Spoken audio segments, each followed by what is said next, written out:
مفتی صاحب 2 سال ہو گئے آپ سے ملاقات کی گزارش کرتے ہوئے، آپ سے گزارش ہے کہ اگر آج اپنے قیمتی وقت میں سے اگر مجھے 2 منٹ دے دیں تو آپ کی نعین نوازش ہوگی.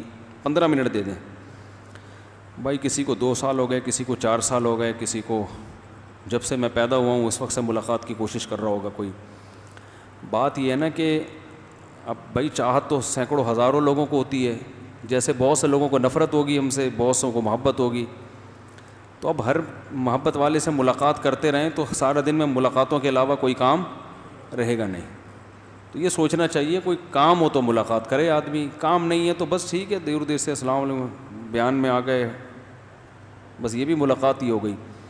چونکہ دماغ انسان کا تھکتا ہے، بیٹھنا پڑتا ہے، موڈ ہے نہیں ہے، اچھے طریقے سے بات کرنی پڑتی ہے. تھکے ہوئے ہیں پھر بھی بات کیسے کرنی ہے؟ تمیز سے، ورنہ وہ کہے گا مفتی صاحب کو بات کرنے کے طریقہ نہیں، اخلاق نہیں ہے. تو اس لیے بڑا مسئلہ ہو جاتا ہے. 2 سال ہو گئے تو کوئی مسئلہ تو نہیں اٹکا ہوا نا اس کی وجہ سے. تو مسئلہ جب نہیں اٹکا ہوا تو یہ ملاقات ہو گئی، کافی ہے میرا خیال. اور تو سوال نہیں آج؟ 2 ہی پرچے ہیں ماشاء اللہ. چلو سستے میں چھوٹ گئے آج. آپ لوگوں نے تو کوئی سوال نہیں پوچھنا ہے بھائی؟ جی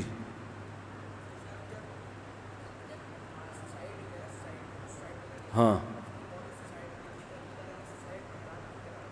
ہاں، کہہ رہے ہیں کوئی آدمی جب خودکشی کرتا ہے تو اس کی موت تو خودکشی میں ہی لکھی ہوئی تھی نا اللہ نے، تو وہ تو جو لکھا ہوا تھا وہی ہوا ہے نا، تو پھر اس کو اللہ سزا کیوں دیتے ہیں؟ یہ سوال ہے.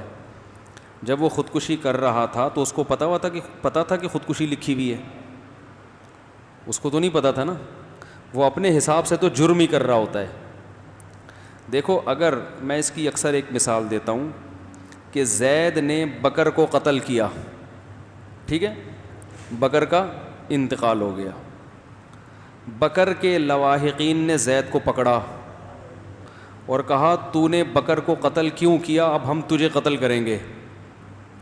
تو زید جواب میں یہ کہتا ہے کہ بکر کی موت اسی وقت لکھی ہوئی تھی تو میں نے قتل کر دیا، تو وہی کام ہوا جو لکھا ہوا تھا. تو ہم بکر زید کو یہ کہیں گے کہ یہ تو قتل ہونے کے بعد پتہ چلا کہ اس کی موت لکھی ہوئی تھی، تمہیں تو نہیں پتہ تھا نا. کیا خیال ہے بھائی؟ تمہیں تھوڑی پتہ تھا. تم نے تو اپنے حساب سے ایک ایسا شخص ظاہری حالات سے لگتا تھا کہ اس نے مزید زندہ رہنا ہے، تم نے اس کی زندگی کو اپنے علم کے حساب سے تو کم کر دیا، تو تمہیں اس جرم کی سزا ملے گی.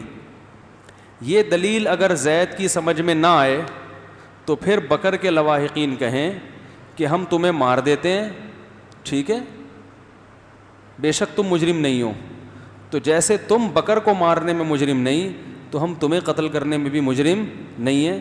ماریں گے تو پتہ چل جائے گا تمہاری بھی کیا تھی اس وقت لکھی ہوئی تھی. تو لکھا ہوا تو سب کچھ ہے لیکن ہمیں علم ہے نہیں. اس علم نہ ہونے کی وجہ سے ہی آزمائش ہے.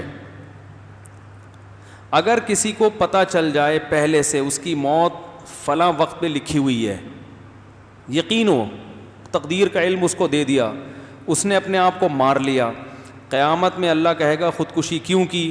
وہ کہے اللہ میری تقدیر میں پہلے سے لکھا ہوا تھا، مجھے تو پتہ چل گیا تھا کہ اس وقت مرنا ہے. تو اللہ اسے کچھ بھی نہیں کہے گا، کیونکہ اللہ کہے گا کہ جب تجھے پتہ تھا کہ تقدیر میں یہ لکھا ہوا ہے تو تو نے واقعی مرنا تھا، تو تو نے اپنے آپ کو مار کے کوئی انوکھا کام نہیں کیا. لیکن مسئلہ یہ ہے کہ جب وہ اللہ کے سامنے کہے گا کہ اے اللہ کہ اس وقت میرا مرنا تو لکھا ہوا تھا، اللہ کہیں گے یہ تو مجھے پتہ تھا، تجھے تھوڑی پتہ تھا. نہیں آ رہی بات؟ تو انسان جو ہے نا، ہم اپنے حساب سے جو کام کر رہے ہوتے ہیں اس کی وجہ سے وہ عمل یا تو اچھا بن جاتا ہے یا برا. اچھا بنے گا اس پہ ثواب ملے گا، برا بنے گا تو اس پہ عذاب ہوگا. تو اس وجہ سے سزا جزا ملتی ہے. تو یہ لکھا ہوا تو ہے لیکن یہ اللہ کے علاوہ کسی کو پتہ نہیں ہے، اس لیے آزمائش. تو اللہ کہیں گے کہ یہ لکھا ہوا تھا، یہ مجھے پتہ تھا، تجھے معلوم نہیں تھا، تو نے کیوں کیا؟ وہ میں چٹکلا سناتا ہوں نا کہ ایک آدمی کسی کے گھر ملنے کے لیے گیا، کتا بھونکنے لگا، مہمان ڈر گیا. تو میزبان نے کہا مہمان سے آپ کو پتہ ہے نا کہ بھونکنے والے کتے کاٹتے نہیں ہیں، پتہ ہے نا آپ کو؟ تو مہمان کہتا ہے مجھے تو پتہ ہے لیکن پتہ نہیں آپ کے کتے کو بھی پتہ ہے کہ نہیں پتہ ہے. ہو سکتا ہے اسے پتہ نہ اور یہ کاٹ ڈالے. اگر اس کو بھی پتہ ہے کہ بھونکنے والے کتے کاٹتے نہیں ہیں تو پھر جتنا مرضی بھونکتا رہے مجھے کوئی تکلیف بولو بھائی نہیں. تو آپ نے کسی کو قتل کیا یا اپنے آپ کو قتل کیا اور آپ قیامت میں اللہ سے کہیں کہ اللہ تجھے تو پتہ ہے کہ لکھا ہوا تھا میں نے اسی وقت مرنا ہے, تو اللہ کہیں گے مجھے پتہ ہے مگر تجھے پتہ نہیں تھا, تو نے اپنے حساب سے جرم ہی کیا ہے. سمجھتے ہیں کہ نہیں سمجھتے؟ اس لیے سزا ملتی ہے اس کی. چلو کافی ہو گیا. سبحانک اللہم و بحمدک نشہد ان لا الہ الا انت نستغفرک و نتوب الیک.